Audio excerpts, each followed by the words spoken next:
যেতে চাই খুলনায়, সেখান থেকে যুক্ত রয়েছেন সহকর্মী প্রবীর বিশ্বাস। তার মাধ্যমে জানাবো সেখানকার ভোটারদের প্রতিক্রিয়া, প্রার্থীরা ঠিক কি করছেন সেটি জানাবেন। প্রবীর, আপনার বিভাগের সার্বিক ভোটের পরিবেশ কেমন দেখছেন এবং প্রচারণার শেষ দিকে রয়েছে, অর্থাৎ প্রায় 20 ঘন্টার মতো সময় বাকি রয়েছে, এই 20 ঘন্টায় আসলে মাঠের বাস্তবতা কেমন দেখছেন এবং একই সাথে জানতে চাই প্রার্থীদের নানান ধরনের প্রতিশ্রুতি এবং ভোটারদের প্রতিক্রিয়া। যে আপনাকে যদি বলি, খুলনাতে ছোটোখাটো অভিযোগ অনুযোগের বাইরে বড় কোনো সহিংসতা এবারের নির্বাচনকে কেন্দ্র করে ঘটেনি। নির্মাণ কাজেও আমি বেছে নেই CSRM TMT 500W, committed for better still। প্রার্থীদের মধ্যে এখনো পর্যন্ত একটু সৌহার্দ্যপূর্ণ আচরণ একে অপরের মধ্যে রয়েছে এবং সকলে সেইভাবে প্রচার করছে। আমরা যদি দেখাই যে নগরীর এই শিববাড়ি মোড়টি একটি প্রাণকেন্দ্র, এখানে সব ধরনের মানুষই সবসময় চলাচল করে এবং ভোটকে কেন্দ্র করে প্রচারণার একটা অংশ এটা আর কি।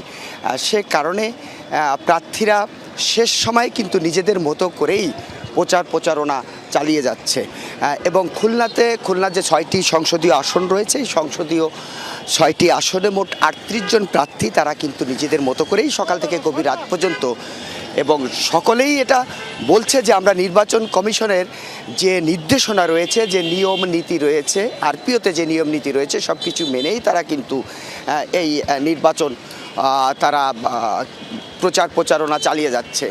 এবং আমাদের সঙ্গে একাধিক প্রার্থীর কথা হয়েছে, তারা বলেছে যে নির্বাচনকে ঘিরে যে উৎসবমুখর পরিবেশ, মানুষের যে ভোট দেওয়ার আগ্রহ, দীর্ঘদিন মানুষ যে ভোটাধিকার প্রয়োগ থেকে বঞ্চিত ছিল, সে কারণে মানুষের মধ্যে আগ্রহ, উৎসাহ, উদ্দীপনা সব কিছুই বেড়েছে এবং সেই জায়গা থেকে কেন্দ্র করেই মানুষ ভোট চাইবে। একজন ভোটার সঙ্গে কথা বলি, নির্বাচন তো ঘনিয়ে আসছে, কেমন প্রার্থীকে বেছে নেবেন, কী ধরনের উন্নয়নের প্রতিশ্রুতি দিচ্ছে প্রার্থীরা?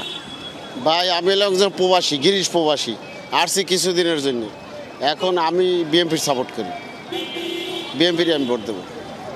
প্রার্থীরা কী ধরনের প্রতিশ্রুতি দিচ্ছে? দেশে তো সবাই ভালো, কিন্তু এগুলো তো ঠিকমতো করে না, ভাই। অনেক ধন্যবাদ আপনাকে।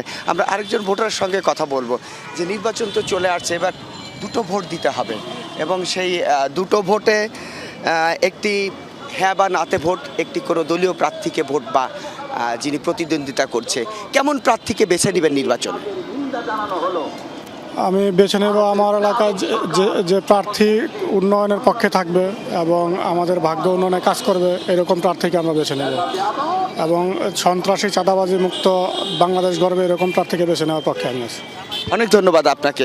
প্রার্থীরা বলছিল নিজেদের পছন্দের প্রার্থী, যে প্রার্থী তারা নির্বাচনে যে সমস্ত প্রতিশ্রুতি দিচ্ছে, ন্যায় প্রার্থী, তাদেরকে ভোট দেবে এবং একটু উৎসবমুখর পরিবেশের মধ্য দিয়ে আগামী 12 তারিখ এই ভোট অনুষ্ঠিত হবে বলে কিন্তু সকলে প্রত্যাশা করছে। রেজা, একদমই তাই। 10 জেলায় 36টি আসন, যেখানে 204 জন প্রার্থী লড়ছেন এবারের ত্রয়োদশ জাতীয় সংসদ নির্বাচনে এবং সেই ভোট ঘিরে মানুষের প্রত্যাশা রয়েছে এবং আপনি যেমনটি বলছিলেন সেটি সুষ্ঠু হবে এবং সেটি দেশের মানুষের পক্ষে যাবে। ধন্যবাদ প্রবীর বিশ্বাস আমাদের সাথে যুক্ত হবার জন্য।